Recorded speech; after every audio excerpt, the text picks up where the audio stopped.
Hello. नमस्कार दोस्तों। मैं प्रियंका द्विवेदी स्वागत करती हूँ आप सभी का।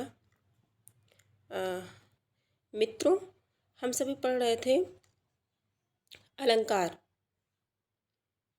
विभिन्न प्रतियोगी परीक्षाओं को मद्देनज़र रखते हुए हम सभी जो है अलंकार प्रकरण का अध्ययन कर रहे थे, क्योंकि सभी परीक्षाओं में अलंकार से प्रश्न आते हैं, है ना।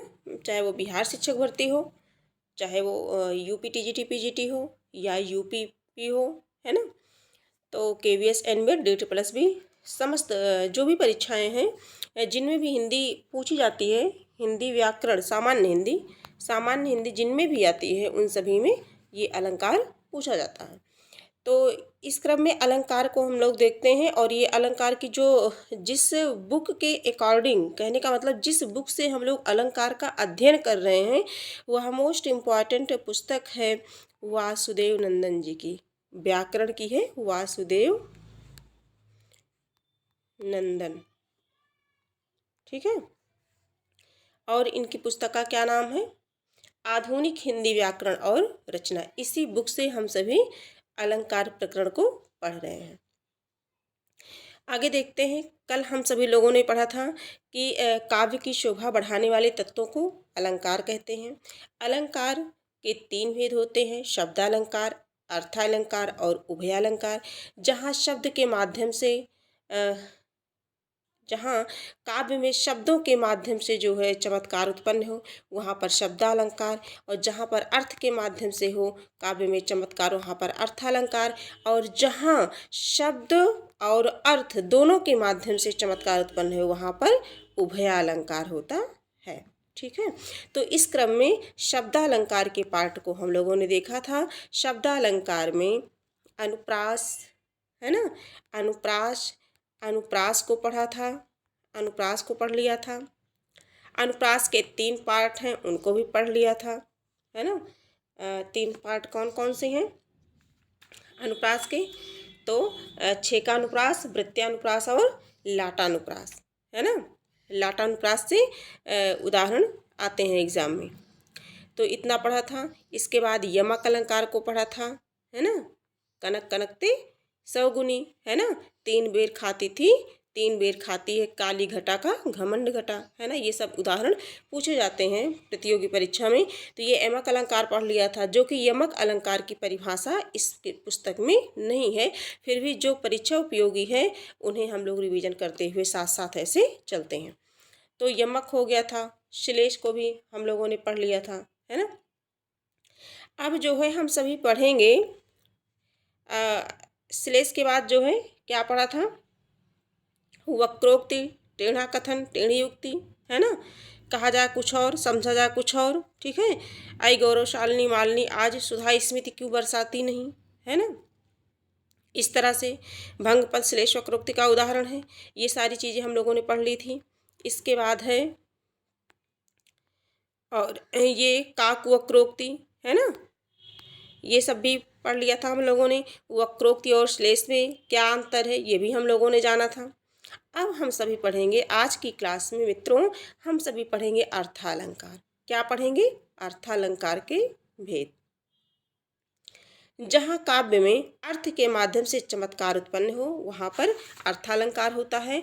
अब इसमें देखेंगे अर्थालंकार के अंतर्गत उपमा, रूपक, उत्प्रेक्षा। वैसे तो अर्थालंकार भी बहुत हैं, लेकिन उपमा, रूपक, उत्प्रेक्षा, उपमेयोपमा, अतिशयोक्ति, प्रतिवस्तु उपमा, है ना, अर्थांतर न्यास, काव्यलिंग, और जो है अर्थांतर न्यास काव्यलिंग हो गया, उल्लेख, विरोधाभास, स्वभावोक्ति और दृष्टांत अलंकार। इतने जो है हमारे इसमें दिए गए हैं। किसमें दिए गए हैं? वासुदेव नंदन प्रसाद जी की बुक में। तो इतने का अध्ययन हमें अभी करना है। एक एक करके देखते हैं। उपमा अलंकार थोड़ा ध्यान से देखेंगे। क्या है उपमा अलंकार? उपमा का मतलब होता है तुलना। तुलना, उपमा का अर्थ ही क्या होता है? तुलना या समानता, समानता या समता, ठीक है। जब हम आपस में क्या करते हैं? समानता दिखाते हैं या बराबरी करते हैं दो वस्तुओं में, है ना। देखते हैं, दो वस्तुओं में समान धर्म के प्रतिपादन को उपमा कहते हैं। उपमा का अर्थ है समता, तुलना या बराबरी। उपमा के लिए चार बातें आवश्यक हैं।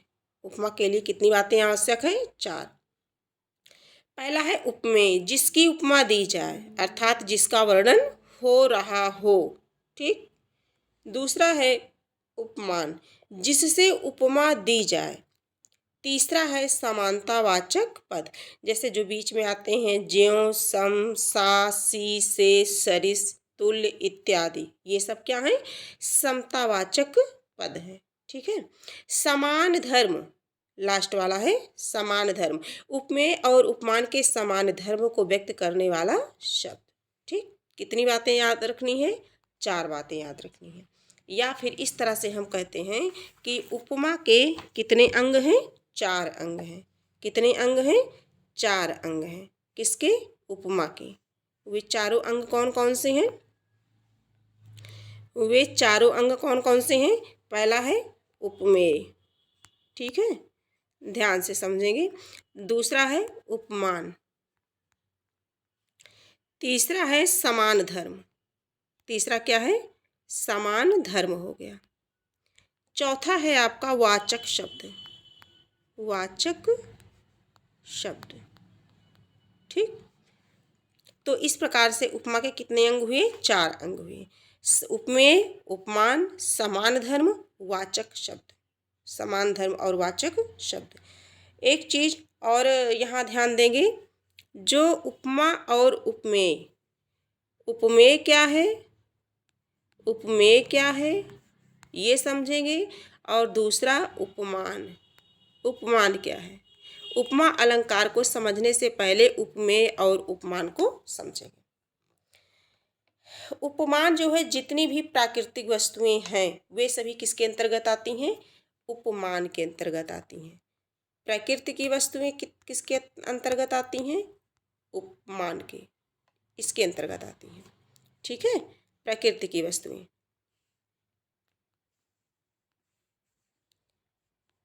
उपमान। ठीक है। जितनी भी प्रकृति की वस्तुएं हैं, प्रकृति से संबंधित जो भी चर्चा होगी, जो भी वस्तु होगी, वो क्या होगी? उपमान होगी। ठीक है। और उपमेय में शारीरिक अंग, उपमेय में क्या होगा? शारीरिक अंगों से संबंधित जो भी चीज़ें होंगी वो उपमेय में आएंगी। ठीक है। जैसे व्यक्ति से संबंधित जो भी चीज़ें होती हैं वो उपमेय में आती हैं, और प्रकृति से संबंधित उपमान में आती हैं। अभी इसे हम और अच्छे से समझेंगे जब इसकी जो है परिभाषा देखेंगे, उदाहरण देखेंगे। जैसे चार बातों को हम लोगों ने देखा। नवल सुंदर श्याम शरीर की सजल नीरद सी कांत कल कांति थी। नीरद सी उपमा की पहचान होती है। से, सा, सी, सरिस, है ना। ये समतावाचक वाक्य, जिसमें से, सा, सरिस, समतुल्य, समान जैसे शब्द आ जाएं, वहाँ हम निसंकोच कह देंगे क्या है? वहाँ पे कौन सा अलंकार है? उपमा अलंकार है। कौन सा अलंकार है? उपमा अलंकार है। ये इसकी पहचानने की ट्रिक है। ठीक है। तो नवल सुंदर श्याम शरीर की सजल नीरद सी कल कांति थी। ठीक। इस उदाहरण पे देखेंगे, कांति क्या हो गया? उपमेय। कांति उपमेय हो गया। नीरद उपमान हो गया। अभी आपको बताया गया कि जो प्राकृतिक चीजें होती हैं वो क्या होती हैं? उपमान होती हैं। प्राकृतिक चीजें तो नीरद है ना, क्या हो गया? उपमान हो गया। सी, से, सा, सरिस, इन्हें समतावाचक पद कहते हैं। सी, से, सा, सरिस, इन्हें क्या कहते हैं? समतावाचक शब्द कहते हैं। और कल, ये क्या है? समान धर्म है। कल क्या है? समान धर्म है। ठीक है। और कांति, कांति क्या है? उपमेय है। उपमेय है। ठीक। तो इस प्रकार से नवल सुंदर श्याम शरीर की सजल नीरद सी कल कांति, ये क्या है? उपमा अलंकार का उदाहरण है। ठीक है। और इसका देख लेते हैं उपमा उदाहरण का, जो पेपर में पूछा जाता है।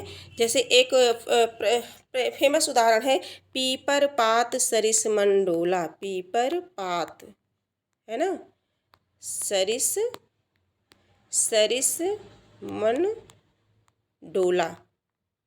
है ना, ये भी उदाहरण थोड़ा चर्चित है।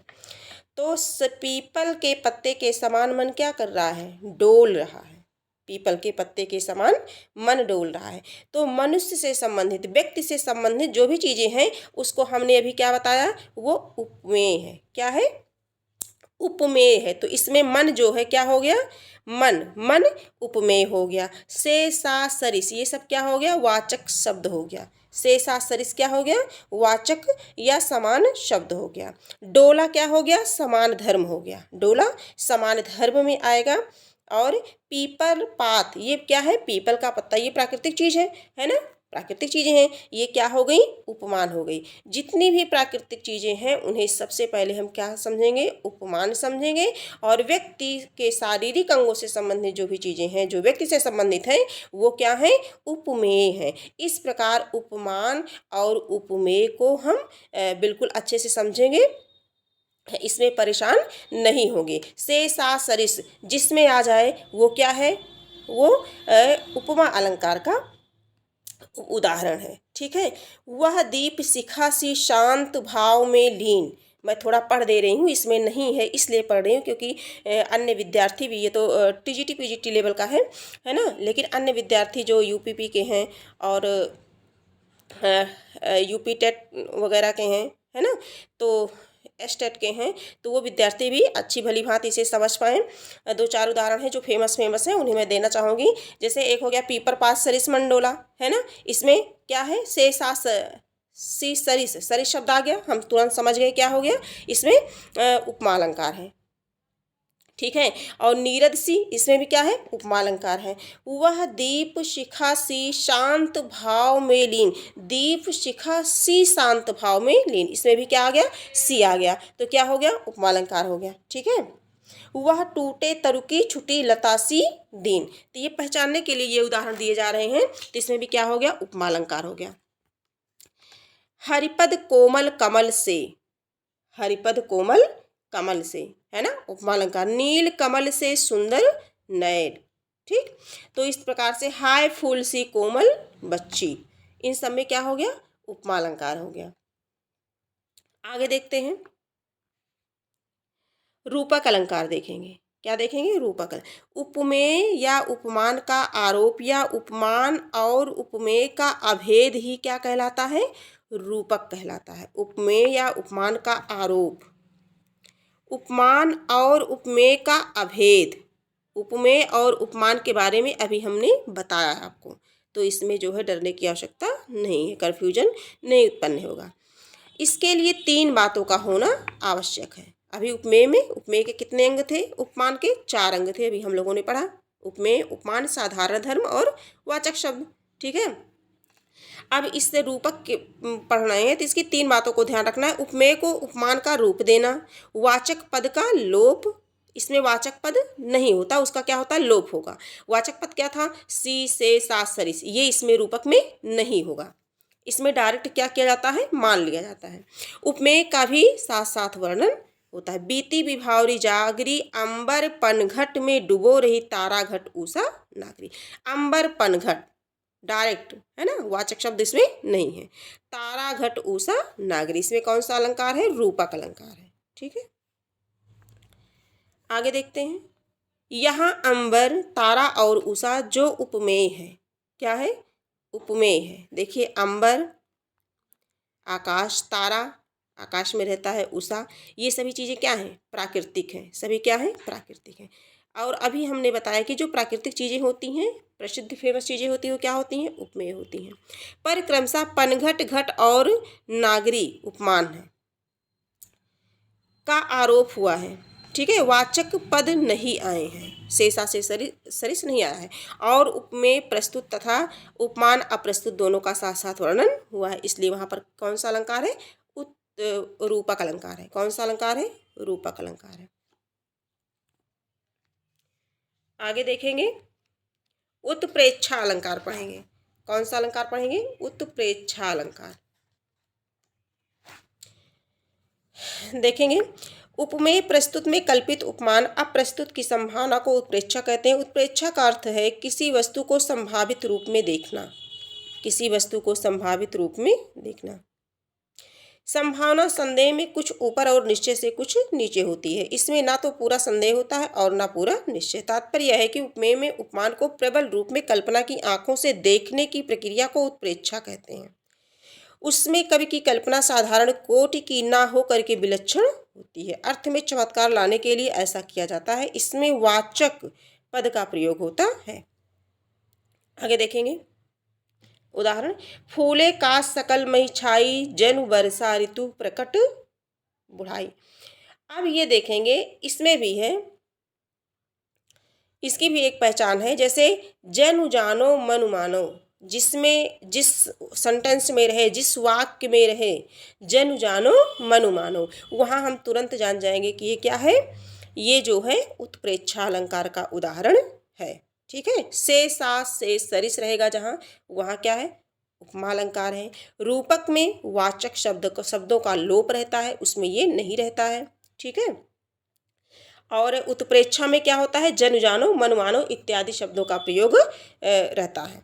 तो वही है कि फूले काश सकल मई छाई और जनु वर्षा ऋतु प्रकट बुढ़ाई। ठीक है, तो जनु जानो आ गया ना, इसमें जनु शब्द आ गया, इसलिए इसमें क्या है, तो इससे पहचानने में हमको सरलता मिल गई। ये क्या है, रूपक अलंकार है, सॉरी क्षमा चाहूंगी, उत्प्रेक्षा अलंकार है। इसे पढ़ लेते हैं डिटेल में। यहाँ वर्षा ऋतु के बाद शरद ऋतु के आगमन का वर्णन है। शरद ऋतु में काश के खिले हुए फूल ऐसे मालूम होते हैं जैसे वर्षा ऋतु का बुढ़ापा प्रकट हो गया हो। वर्षा ऋतु का बुढ़ापा प्रकट हो गया हो। यहाँ काश के फूल उपमेय में वर्षा ऋतु के बुढ़ापे उपमान की संभावित कल्पना की गई है। इस कल्पना से अर्थ का चमत्कार प्रकट होता है। वस्तुतः अंत में वर्षा ऋतु की गति और शक्ति बुढ़ापे की तरह शिथिल पड़ जाती है। उपमा में जहाँ सा तरह आदि वाचक पद रहते हैं, वहाँ उत्प्रेक्षा में मानो जानो आदि शब्दों द्वारा संभावना पर जोर दिया जाता है। वो उसी शब्द को यहाँ बताया गया है। आकाश मानो अंजन बरसा रहा है, उत्प्रेक्षा देखो मानो शब्द है ना। अंजन सा अंधेरा, सा आ गया इसमें, तो सा किस, अभी मैंने बताया है ट्रिक, है ना, तो ये उपमा अलंकार है। क्या है, उपमा अलंकार है। लेकिन मानो अंजन बरसा रहा है, इसमें क्या हो, उत्प्रेक्षा अलंकार है। उपमयोपमा अलंकार, उपमेय उपमा अलंकार, उपमेय और उपमान को परस्पर उपमान और उपमेय बनाने की प्रक्रिया को उपमेय उपमा अलंकार कहते हैं। इसमें दो तरह की भिन्न उपमाएं होती हैं। जैसे उदाहरण देखेंगे, राम के समान शंभु और शंभु सम राम, इसमें क्या है, उपमेय उपमा है। ठीक है, ये उदाहरण देखिए। इस तरह से जितने भी उदाहरण मिलेंगे, राम के समान शंभु है ना, और शंभु सम राम है, दो बार हुई है ना, दो उपमाएं एक साथ आई हैं। दो उपमाएं जब एक साथ आई हों तो वहाँ उपमेय उपमा अलंकार होता है। आगे देखेंगे अतिशयोक्ति अलंकार। अतिशयोक्ति का अर्थ होता है बढ़ा चढ़ा करके कहना, है ना, बढ़ा चढ़ा के कहना ही क्या है, अतिशयोक्ति है। जहाँ किसी का वर्णन इतना बढ़ा चढ़ा कर किया जाए कि सीमा या मर्यादा का क्या हो जाए, उल्लंघन हो जाए, वहाँ अतिशयोक्ति अलंकार होता है। दूसरे शब्दों में उपमेय को उपमान जहाँ बिल्कुल ग्रस्त ले, वहाँ अतिशयोक्ति अलंकार होता है। उपमान का समान कथन ना हो करके। आगे देखेंगे, अतिशयोक्ति का अर्थ होता है उक्ति में अतिशयता का समावेश। अतिशयता मतलब अत्यधिक। यहाँ उपमेय और उपमान का समान कथन न होकर सिर्फ उपमान का वर्णन होता है। एक उदाहरण इस प्रकार है, जैसे बांधा था विधु को किसने, सभी को याद होगा ये। इन काली जंजीरों से मणि वाले फड़ियों का मुख क्यों भरा हुआ हीरों से, है ना। बांधा था विधु को किसने, है ना, विधु को, चंद्रमा को, है ना। इन काली जंजीरों से, नायिका के काले बालों से यहाँ चर्चा की गई, आगे बताएंगे आपको। तो ये क्या है, अतिशयोक्ति अलंकार है, बढ़ा चढ़ा के वर्णन किया गया है। देख लेते हैं। यहाँ मोतियों से भरी हुई प्रिया की मांग का कवि ने वर्णन किया है। ठीक है, विधु या चंद्र से मुख का, काली जंजीरों से केश का, काली जंजीरों से केश का, मणि वाले फड़ियों से मोती भरी मांग का बोध होता है। ठीक है, इसलिए यहाँ पर कौन सा अलंकार है, यहाँ पर जो है अतिशयोक्ति। कौन सा अलंकार है, अतिशयोक्ति। अब आगे देखेंगे प्रति वस्तुपमा। क्या है, प्रति वस्तुपमा। जहाँ उपमेय और उपमान के पृथक पृथक वाक्यों से एक ही समान धर्म दो भिन्न भिन्न शब्दों द्वारा कहा जाए वहाँ प्रतिवस्तु उपमा अलंकार होता है। सिंह सुता क्या कभी स्यार से प्यार करेगी? सिंह सुता क्या कभी स्यार से प्यार करेगी? क्या परनर का हाथ कुल स्त्री कभी धरेगी? प्यार करेगी और धरेगी, है ना, धारण करना, अपनाना। ठीक है, ध्यान देंगे इसे। यहाँ दोनों वाक्यों में पूर्वार्ध उपमान वाक्य का धर्म प्यार करना और उत्तरार्ध का उपमेय वाक्य में हाथ धरना के रूप में कथित है। वस्तुतः दोनों का अर्थ एक ही है। एक ही समान धर्म सिर्फ शब्दों से दो बार कहा गया है। वहाँ कौन सा अलंकार है? प्रतिवस्तु उपमा अलंकार है। कौन सा अलंकार है? प्रतिवस्तु उपमा। ठीक है, अगला है प्रतिवस्तु उपमा और दृष्टांत में भेद। देखते हैं, प्रतिवस्तु उपमा में समान धर्म एक ही रहता है जिससे दो भिन्न शब्दों के प्रयोग से कहा जाता है, किंतु दृष्टांत में समान धर्म दो होते हैं। दृष्टांत में समान धर्म दो होते हैं जो दो शब्दों के प्रयोग से कहे जाते हैं। प्रतिवस्तु उपमा के दोनों वाक्यों में एक ही बात रहती है जिसे दो वाक्यों द्वारा कहा जाता है, जैसा अभी हम लोगों ने ऊपर देखा। दृष्टांत में एक वाक्य का धर्म दूसरे में एक समान नहीं होता बल्कि अलग अलग होता है। इन दोनों अलंकारों में इतनी समानता है कि पंडित राज जगन्नाथ ने इन दोनों को क्या कर दिया है? एक ही अलंकार का भेद माना है। ठीक, आगे देखते हैं। अर्थांतर न्यास अलंकार। जब किसी सामान्य कथन से विशेष कथन का अथवा विशेष कथन से सामान्य कथन का समर्थन किया जाए वहाँ पर क्या होता है? अर्थांतर न्यास अलंकार होता है। जैसे बिहारी लाल का दोहा है, बड़े नहूजे गुणन बिनु बिरद बड़ाई पाए, और कहत धतूरे सो कनक गहनो गढ़ो न जाए। ठीक है, यहाँ सामान्य कथन का समर्थन विशेष बात से किया गया है। पूर्वार्ध में सामान्य बात कही गई है और उसका समर्थन किससे हुआ है? विशेष बात से हुआ है। आगे देखेंगे काव्यलिंग। काव्यलिंग देखते हैं। किसी युक्ति में समर्थित की गई बात को काव्यलिंग कहते हैं।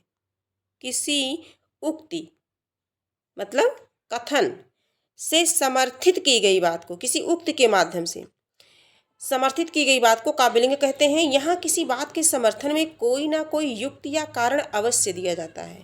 बिना ऐसे किए वाक्य की बातें अधूरी रह जाती हैं। जैसे कनक कनकते सौगुनी मादकता अधिकार। ठीक है, उई खाए बौरात नर ई पाए बौराए।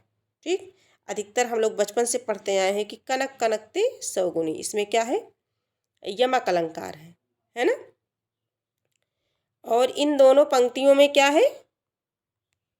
जो है काव्यलिंग है। क्या है? काव्यलिंग है। ठीक है, अगर ये एग्जाम्पल आ जाए और वहाँ जो है काव्यलिंग नहीं है तो यमक अलंकार है, और अगर यमक अलंकार नहीं है तो काव्यलिंग। ठीक, धतूरा खाने से नशा होता है और सुवर्ण पाने से नशा होता है, यह एक अजीब बात है। यहाँ इसी बात का समर्थन किया गया है कि सुवर्ण में धतूरे से अधिक मादकता होती है। सुवर्ण में धतूरे से अधिक मादकता होती है। दोहे के उत्तरार्ध में इस कथन की पुष्टि की हुई है। धतूरा खाने से नशा चढ़ता है किंतु सोना पाने से क्या होता है? इंसान उई खाए बौरा। धतूरा खाने से इंसान क्या होता है? पागल हो जाता है, बौरा जाता है। ई पाए बौरा है। और सोना को पा करके भी इंसान, सुवर्ण को पा करके क्या करता है? वो भी बौरा जाता है ना, पागल हो जाता है, घमंडी हो जाता है। मन की वृद्धि होती है, यह कारण देकर पूर्वार्ध की समर्थनीय बात की पुष्टि की गई है। अगला है उल्लेख अलंकार। जहाँ एक वस्तु का वर्णन अनेक प्रकार से किया जाए, उल्लेख किया जाए, वहाँ उल्लेख अलंकार होता है। एक ही वस्तु का वर्णन अनेक प्रकार से। उदाहरण देखेंगे, तू रूप है किरण में, सौंदर्य है सुमन में, तू प्राण है पवन में, विस्तार है गगन में। तू रूप है किरण में, सौंदर्य है सुमन में, तू प्राण है पवन में, विस्तार है गगन में। इसमें कौन सा अलंकार है? उल्लेख अलंकार है, जहाँ एक वस्तु का वर्णन अनेक प्रकार से किया गया हो। ठीक है, अगला है विरोधाभास। अगला विरोधाभास है, जहाँ विरोध ना होते हुए भी विरोध का आभास दिया जाए वहाँ विरोधाभास अलंकार होता है। विरोध ना होते हुए भी विरोध का आभास दिया जाए उदाहरण, बैन सुन्या जपते मधुर, तपते सुनत न बैन। यहाँ बैन सुन्या और सुनत न बैन में विरोध दिखाया गया है। तब से तबते सुनत न बैन। सच तो यह है कि दोनों में वास्तविक विरोध नहीं है। यह विरोध तो प्रेम का, तन्मयता का सूचक है। ठीक है। अगला है स्वभावोक्ति। किसी वस्तु के स्वाभाविक वर्णन को स्वभावोक्ति अलंकार कहते हैं। उसका क्या हो? स्वाभाविक वर्णन हो। जैसे चितवती भोरे भाई की, गोरे मुख मुस्कानी, और लगन लटक लटक आली गिरे, चित खटकत नित आनी। ये बिहारी लाल का दोहा है। नायक नायिका की सखी से कहता है कि नायिका उस नायक की वह भोलेपन की चितवन, चितवन भोरे भाई की, भोरेपन की चितवन, भोलेपन की चितवन। गोरे मुख मुस्कानी, गोरे मुख की हंसी, मुस्कान मतलब हंसी, गोरे मुख की हंसी। लगन लटक आली गरे, लगन लटक लगनी लग करके, लटक लटक करके, सखी के गले लिपटना, लटक लटक करके सखी के गले लिपटना। चित खटकत नित आनी, ये चेष्टाएं नित्य मेरे चित्त को क्या करती हैं? चित्त को खटकती हैं। नित आनी, ये चेष्टाएं देख करके मेरे हृदय को क्या करती हैं? खटकती हैं। तो इसमें कौन सा अलंकार है? स्वभावोक्ति। यह होना स्वाभाविक है। नायिका को देख करके नायक का इस तरह से हो जाना स्वाभाविक है। यहाँ पर कौन सा अलंकार है? स्वभावोक्ति अलंकार है। अगला देखते हैं, ये लास्ट है दृष्टांत। क्या है दृष्टांत? जहाँ उपमेय और उपमान तथा उनके साधारण धर्मों में बिंब प्रतिबिंब भाव हो, वहाँ पर कौन सा अलंकार होता है? दृष्टांत अलंकार है। उपमेय और उपमान तथा उनके साधारण धर्मों में बिंब प्रतिबिंब भाव हो, वहाँ पर कौन सा अलंकार होगा? दृष्टांत। सुख दुख के मधुर मिलन से यह जीवन हो परिपूर्ण, फिर घन में ओझल हो शशि, फिर शशि में ओझल हो घन। यहाँ सुख दुख और शशि तथा घन में बिंब प्रतिबिंब भाव है। सुख दुख के मधुर मिलन से यह जीवन हो परिपूर्ण, फिर घन में ओझल हो शशि, फिर शशि में ओझल हो घन। ठीक है। यहाँ बिंब प्रतिबिंब का भाव है। इस प्रकार से यहाँ क्या है? दृष्टांत अलंकार है। तो हम लोगों ने वासुदेव नंदन प्रसाद की बुक हिंदी, आधुनिक हिंदी व्याकरण और रचना, इसके अंतर्गत अलंकार के प्रकरण को हम लोगों ने पढ़ा, विधिवत समझा। अलंकार कितने प्रकार का होता है, शब्दालंकार के बारे में, अर्थालंकार के बारे में, है ना, उभयालंकार के बारे विषय में, और इसके अंतर्गत हम लोगों ने चर्चा भी की। और इसके बाद जो है एक है आता है कि देख लेते हैं, चर्चा कर लेते हैं। एक अलंकार होता है जो बहुत ही पूछा जाता है, इसमें परीक्षा में आता है कि विभावना अलंकार। कौन सा अलंकार होता है? विभावना अलंकार।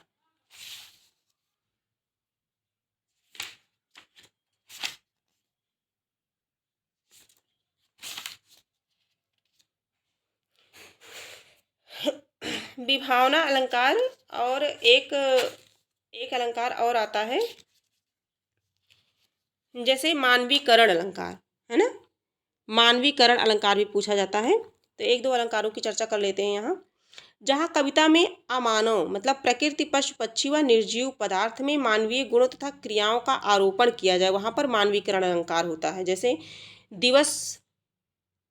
दिवसावसान का समय, मेघमय आसमान से उतर रही वह संध्या, सुंदरी परी सी धीरे धीरे। ठीक है। इसमें क्या है? मानवीकरण अलंकार है। जैसे मेघ आए बड़े बन ठन के संवर के, मेघ आए बड़े बन ठन के संवर के, इसमें कौन सा अलंकार है? मानवीकरण अलंकार है। आगे देखते हैं, विशेषोक्ति अलंकार, है ना, विशेषोक्ति अलंकार ये भी पूछा जाता है परीक्षाओं में। जहाँ कारण के होने पर भी कार्य ना हो, वहाँ पर विशेषोक्ति अलंकार होता है। विशेषोक्ति अलंकार, जहाँ विशेषोक्ति, ठीक है, विशेषोक्ति अलंकार जहाँ पर कारण के होने पर भी कार्य ना हो, उदाहरण के दृष्टि से समझेंगे, वहाँ पर विशेष उक्ति अलंकार होता है, मतलब विशेष प्रकार का कथन या उक्ति। जैसे पानी बिच मीन, पानी बिच मीन प्यासी और मोही सुन सुन आवे हासी, ये क्या है, इसमें विशेषोक्ति अलंकार है कि जैसे पानी बिच मीन, मछली क्या है, पानी के बीच में ही है, मतलब कारण होने पर भी उसकी प्यास कार्य नहीं हो रहा है, मतलब फिर भी वो क्या है, प्यासी है, ठीक है। इसमें कौन सा अलंकार है, विशेषोक्ति अलंकार है। और हमारा ये प्रयास है कि जैसे जो अलंकार है, अलंकार में जितना था इनके वासुदेव नंदन प्रसाद के अकॉर्डिंग हम लोगों ने पढ़ा है ना, लेकिन एक दो अलंकार हैं जैसे जो इम्पॉर्टेंट हैं, परीक्षा में पूछे जाते हैं, तो उसे हम सभी क्या करें, उसे हम सभी छोड़े ना, इसी टॉपिक के साथ साथ उसे भी निपटाते चलें। तो अगला है विरोधाभास। विरोधाभास, जब दो विरोधी पदार्थ का संयोग एक साथ दिखाया जाए, वहाँ पर कौन सा अलंकार होता है, विरोधाभास होता है। जैसे यह अनुरागी चित्त की गति समझे नहीं कोई, और ज्यों ज्यों बूढ़े श्याम रंग त्यों त्यों उज्जवल होई, ये किसका उदाहरण है, विरोधाभास अलंकार का उदाहरण है, ठीक है। तो इस प्रकार से हम लोगों ने उदाहरण के बारे में जाना, उदाहरण के बारे अलंकार के बारे में हम लोगों ने डीपली से अच्छे से अध्ययन कर लिया। और अब इसके बाद परीक्षा की दृष्टि से जो इम्पोर्टेंट प्रकरण होगा उसे लेके उपस्थित होंगे। आज की क्लास यहीं तक है। अगले दिन फिर नए प्रकरण के साथ, नए टॉपिक के साथ, नई ऊर्जा के साथ मिलेंगे हम सभी। तब तक के लिए धन्यवाद।